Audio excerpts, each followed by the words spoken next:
ప్రతి ఉదయం దేవుని వాగ్దానం అనే కార్యక్రమానికి ప్రేమతో మిమ్మల్ని ఆహ్వానిస్తుంటున్నాను. ఈ ఉదయకాల సమయంలో దేవుడు మన కొరకు ఏర్పాటు చేసినటువంటి వాక్య భాగము అపోస్తలుడైన పౌలు ఎఫెసీయులకు రాసినటువంటి పత్రిక 4వ అధ్యాయము 6వ వచనాన్ని ధ్యానించుకుందాం. అపోస్తలుడైన పౌలు ఎఫెసీయులకు రాసినటువంటి పత్రిక 4వ అధ్యాయము 6వ వచనాన్ని ధ్యానించుకుందాం. అందరికీ తండ్రి అయిన దేవుడు ఒక్కడే. ఆయన అందరికీ పైగా ఉన్నవాడై అందరిలోనూ వ్యాపించి అందరిలో ఉన్నాడు. క్రీస్తునందు ప్రియమైన దేవుని బిడ్డలారా, ఈ ఉదయకాల సమయంలో పరిశుద్ధాత్మ దేవుడు మనకిస్తున్నటువంటి వాగ్దానము, అందరికీ తండ్రి అయిన దేవుడు ఒక్కడే. ఆయన అందరికీ పైగా ఉన్నవాడై అందరిలోనూ వ్యాపించి అందరిలో ఉన్నాడు. ఈ యొక్క వాగ్దానాన్ని దేవుడు మనకును మన కుటుంబాలకును ఆశీర్వాదకరంగాను దీవెనకరంగాను మార్చునుగాక. ఈ యొక్క మాటల్లోని ఆత్మీయ సత్యాలను ఆత్మీయ అర్థాలను మనం గ్రహించినట్లయితే అపోస్తలుడైన పౌలు ఈ యొక్క పత్రికను రాస్తూ అపోస్తలుల సంఘంలో ఉన్నటువంటి విశ్వాసులకు ఈ యొక్క మాటలను మాట్లాడుతూ ఉంటున్నాడు. మరి దేవుని యొక్క గుణగణాలను బట్టి, దేవుని యొక్క ఔన్నత్యాన్ని బట్టి అపోస్తలుడైన పౌలు ఈ యొక్క మాటలను సమస్తమును క్రీస్తునందు ఏకముగా సమకూర్చవాలనని దేవునికి ఉన్నటువంటి సంకల్పాన్ని వివరిస్తూ పౌలు ఈ యొక్క పత్రికను రాస్తూ ఉంటున్నాడు. క్రైస్తవులందరూ యేసుక్రీస్తుని బట్టి ఐక్యతతో ఏకతతో దేవుని యొక్క చిత్తానుసారముగా అర్థవంతంగా జీవించాలని ఈ యొక్క పత్రికలో పౌలు మనవి చేస్తూ ఉంటున్నాడు. శరీరము, శిరస్సు, ఇల్లు, మూలరాయి, భార్య, భర్త వంటి అలంకార పదాలతో ఈ యొక్క పత్రికలో పౌలు ప్రస్తావిస్తూ ఉంటున్నాడు.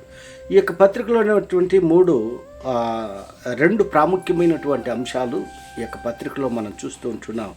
క్రీస్తు మరియు సంఘము, క్రీస్తులో నూతన జీవము. ఈ యొక్క రెండు అంశాలు ఈ యొక్క పత్రికలో ప్రధాన అంశాలుగా ఉంటున్నాయి. అందరికీ తండ్రి అయిన దేవుడు ఒక్కడే. ఆయన అందరిలో ఉన్నవాడై అందరిలో వ్యాపించి ఉన్నవాడై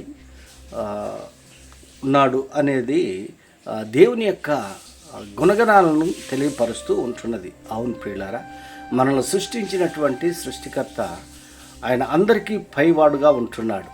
నిన్ను నన్ను సృష్టించాడు, మనందరినీ సృష్టించాడు. మనకందరికి కూడా తండ్రి ఒక్కడే ఉంటున్నాడు. ఆయన అనగా దేవుని యొక్క లక్షణాలను ఇక్కడ పౌలు ప్రస్తావిస్తూ ఉంటున్నాడు. దేవుని యొక్క God is omniscient, God is omnipotent, God is everywhere అనేటువంటి అంశాలను దేవుని యొక్క ఆయన ఉన్నవాడు అనువాడై ఉంటున్నాడు. ఆయన సమస్తము తెలిసిన వాడై ఉంటున్నాడు. అందరిలోనూ ఉన్నవాడై సమస్తము ఎరిగినవాడై ఆయన ఉంటున్నాడు. ఆయనకు సమస్తము తెలిసే ఉంటున్నది. దేవుని యొక్క గుణగణాలను వివరిస్తూ ఉంటున్నాడు. ఆయన అందరిలో ఉంటున్నాడు. ఆయన మనందరిలో ఉంటున్నాడు. అందుకే ఆ సంఘంలో ఉన్నటువంటి ఆ 4వ వచనంలో మనం గమనించినట్లయితే శరీరం ఒక్కటే, ఆత్మీయ ఒక్కడే, ఆ ప్రకారమే మీ పిలుపు విషయమై ఒక్కటే నిరీక్షణ ఎండుటకును పిలువబడితిరి. శరీరం ఒకటే, ఆత్మ ఒకటే. ఆత్మ శరీరము రెండు ఒక్కటే. అదే దేవుడై ఉంటున్నాడు. అందుకే దేవుని యొక్క వాక్యంలో మనం గమనించిన దేవుడు ఆత్మ కనుక ఆయన ఆరాధించేవారు ఆత్మతోనూ సత్యముతోనూ ఆరాధించమని దేవుని యొక్క వాక్యంలో మనం చూస్తూ ఉంటున్నాం. క్రీస్తునందు ప్రియమైన దేవుని బిడ్డలారా, అందరికీ తండ్రి అయినటువంటి వాడు దేవుడు ఒక్కడే. ఆయన పరమ తండ్రిగా ఉంటున్నాడు. ఆయన పరమ తండ్రిగా ఉంటున్నాడు. ఆయన ప్రతి చోట ఆయన ఉంటున్నాడు. ఆయన సర్వము ఎరిగినటువంటి సర్వాధికారిగా ఉంటున్నాడు. ఆయన మనందరిలో కూడా వ్యాపించి ఉంటున్నాడు అన్నటువంటి సత్యాన్ని గుర్తెరిగి నమ్మకముగా విశ్వాసంతో ఆత్మానుసారంగా ఆయన ఆరాధించేటువంటి వారిగా నీవు నేను ఉండాలని ఈ కొద్ది మాటల ద్వారా నేను హెచ్చరిక చేస్తుంటున్నాను. దేవుడి యొక్క మాటలను మరెక్కువగా మీకును మీ కుటుంబాలకును ఆశీర్వాదకరంగాను దీవెనకరంగాను మార్చినగాక. ఆమేన్.